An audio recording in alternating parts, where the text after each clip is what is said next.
Today I want to talk about working from home. More specifically, I want to talk about all the good practices that should make you more productive when working from home. Additionally, I want to talk about what can happen if you do not follow the good practices based on my personal experiences of working from home completely wrong for a solid 4 months. So if you're finding yourself at a new job where you will get to work from home at times, or if you're dissatisfied with your productivity when working from home, then keep watching, as what I will say may be helpful for you. With the preamble out of the way, I would like to say that I am not actually new to working from home or making content about productivity when working from home. Last summer, I had the pleasure of doing an internship at Google where I got to work from home full-time for an entire summer. Since that was at the start of the coronavirus pandemic, I decided to share what I learned about working from home at Google with the world through Medium.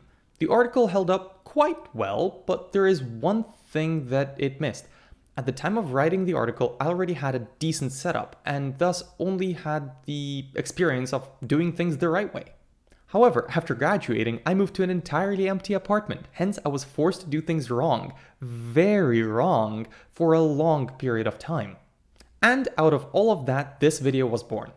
I wanted to share my advice regarding productivity with a new audience and to share just how much life can suck when you get working from home wrong. So, if you find what I say useful, insightful, or interesting, then please consider subscribing. With that out of the way, let's begin. When faced with the task of working from home, the very first thing that needs attention is obviously the setup you have to do the work from home. So let's talk about just that. First, let's address the obvious. You are working at home, and so you need to have a special place where you do the work. Let me tell you this, you should avoid working at your dining table, kitchen island, couch, or bed.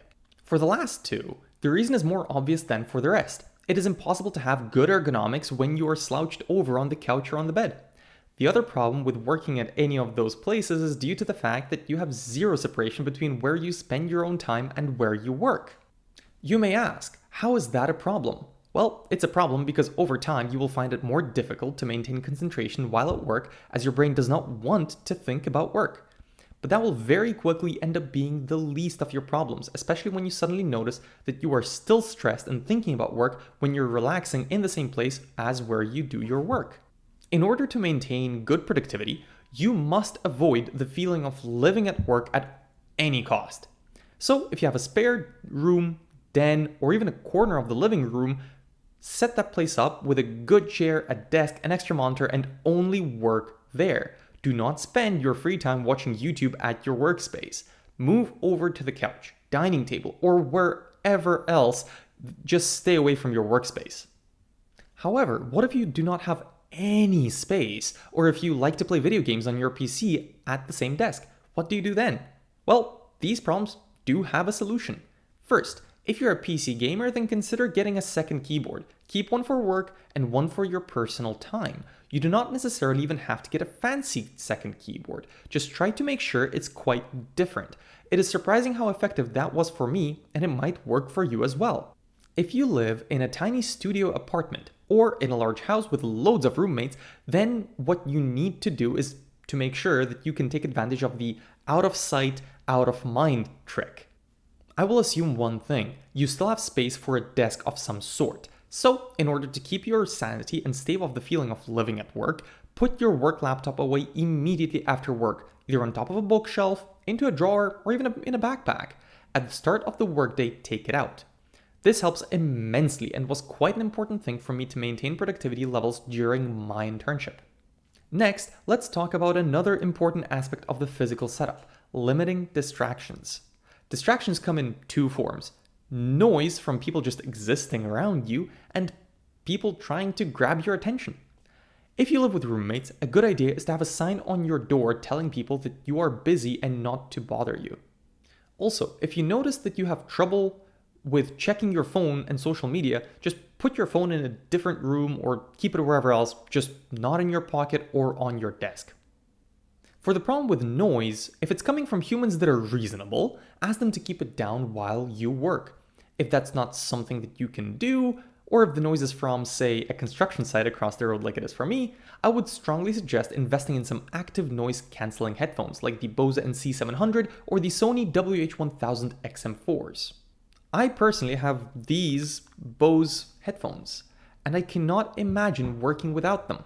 You don't even have to buy them new, or even the newest version. Trust me, noise cancelling headphones make a very big difference. I am sure I do not have to motivate the point of avoiding distractions, but you might be a bit skeptical of the necessity of having a separate place to work. Let me tell you this, please, for your own sake, do whatever you can to create a separate place to work. As some of you may know from my very first video, I moved into a completely empty apartment. So for a very long time, the place where I got my entertainment and did my work was the exact same place. At first, it was the fireplace. After a month and a half, it was my dining table. After another month and a half, it was my little den that I set up as a home office. But it was always the same place where I got both my entertainment and did my work. For 5 months, I did it wildly wrong, and I could actually see my personal job satisfaction go down, the stress levels rise, and I would always think about work. When I was off work, I would think about work, and when I was at work, I would not be able to concentrate on it for too long. It sucks a lot. But hey, now I finally got a couch and a TV, so I can finally separate my den to be a place to work and maybe sometimes play some video games. With just that, after about a week, I can feel the improvement in all the metrics I have mentioned before. Alright, that's enough of that. We still have a lot to talk about, so let's move on. There are a couple things that you should be cognizant of when working from home. How you start your workday, how you end your workday, and how you actually spend your own time when working from home. When you work from home, there are some things that you end up missing out on that you would not have when you work in the office. This will sound both obvious and absolutely stupid at the same time. When you work from home, you miss out on the commute to and from work. If you're anything like me, you might want to dismiss this idea as silly right away, but I will try to motivate it as well as I can because it is quite important. When you commute to work, you have a very defined start time for work, and when you commute from work, you have a solid wind down routine that gets your mind away from work and into relaxation mode. This last part is incredibly important, and a very large number of people don't even pay attention to the fact that they miss it. Now, I'm not saying that you should go and ride public transport for an hour after work. That would be really silly. What I am saying is that we need a wind down routine to start relaxing, and that we also need a routine for the start of the workday that is not just rolling out of bed and grabbing your laptop. As an example, my morning routine is hopping out of bed, making a pot of coffee, getting a shower, and then getting dressed for the day.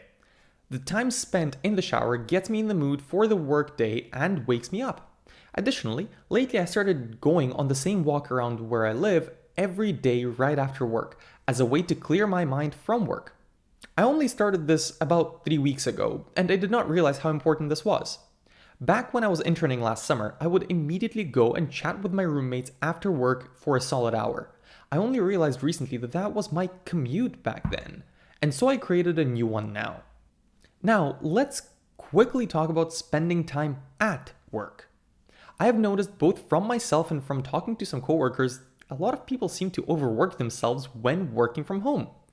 In the office, there are distractions, water cooler chats, coworkers having conversations nearby, and other small things that cause us to take small breaks of 5 to 10 minutes every once in a while. These distractions suddenly disappear when working from home. Now, this might sound counterintuitive, but you should try and pay attention to how many breaks you take, and take at the very least one 10-minute break every hour and a half. Another thing that I noticed that I and a couple of my friends do while at work that led to overworking was that we weren't actually taking a proper break while having lunch. I would typically just sit at my desk and read documentation or maybe, go through some emails while eating lunch. That's not good. Instead, you should try to coordinate a lunch chat with a coworker or two and just chat while eating or, watch some YouTube or something. Alright, with that covered, I think it's time to talk about some general things that become a lot more important when working from home. When you work in the office, you get a lot more time to have real face-to-face communication, and many more opportunities to just drop by a desk and ask a question. I mean, that's quite obvious, but what is not obvious is that some things at work become a lot more important than before. One of those things is written communication. When you work from home, you obviously cannot ask people questions out loud all the time, so you have to use things like email, instant messaging, and whatever other asynchronous communication tools to their fullest. Therefore, if you're not super confident in your written communication skills, I would strongly suggest working on improving them. Another thing that builds off of what I already said is that people tend to be a lot more accepting when you're a bit less concise and precise when having a face-to-face conversation. This is especially true for asking questions. On the other hand, when asking a question over text, people strongly prefer to have all the information laid out in front of them to be able to answer your question to their best ability. So, another thing that you should focus on is improving your ability to ask questions in such a way that as few extra questions are required to answer your original question. Another part that is missed when working from home is the ability to very quickly assess what people are doing just by quickly asking, hey, what are you working on? While passing by their desk. So one thing that I would suggest being cognizant of is keeping an open line of communication with your manager and other stakeholders of your work, giving them an update more often than your sync meetings happen. That will be rather important come performance review time. However, you should pay attention that you are not sending too many unnecessary updates to your manager, as that isn't helpful either. It's a tough balance to strike, but most people do not even try to find it and go too far on one side or another when working from home. Similarly, you might want to ask for more feedback from people that you work directly with when working from home. This is because you cannot assess how you are doing quite as well as when you could just see the other people's expressions at work. One little tip is that this feedback really doesn't have to come just from your manager. It can come from your coworkers that have some visibility into your work, and people do tend to be rather happy to provide feedback every once in a while. At this point, I do not think that I can add much more than what many people typically say in articles and videos on this topic, so instead of repeating what everyone else says, I would rather wrap up the video. You know what? I enjoyed making this video. This is in part because I had the chance to put down all my thoughts on how to work from home on paper again, and in part because this video gave me a chance to provide a slightly more personal spin on a topic that I personally like talking about a lot. I genuinely hope that what I shared with you today will be useful or insightful to a bunch of you. So if you find this video useful, insightful, or just plain old interesting, then please consider subscribing and maybe even liking this video. Well, I think I said everything I wanted to say today. Thank you for your time. Bye.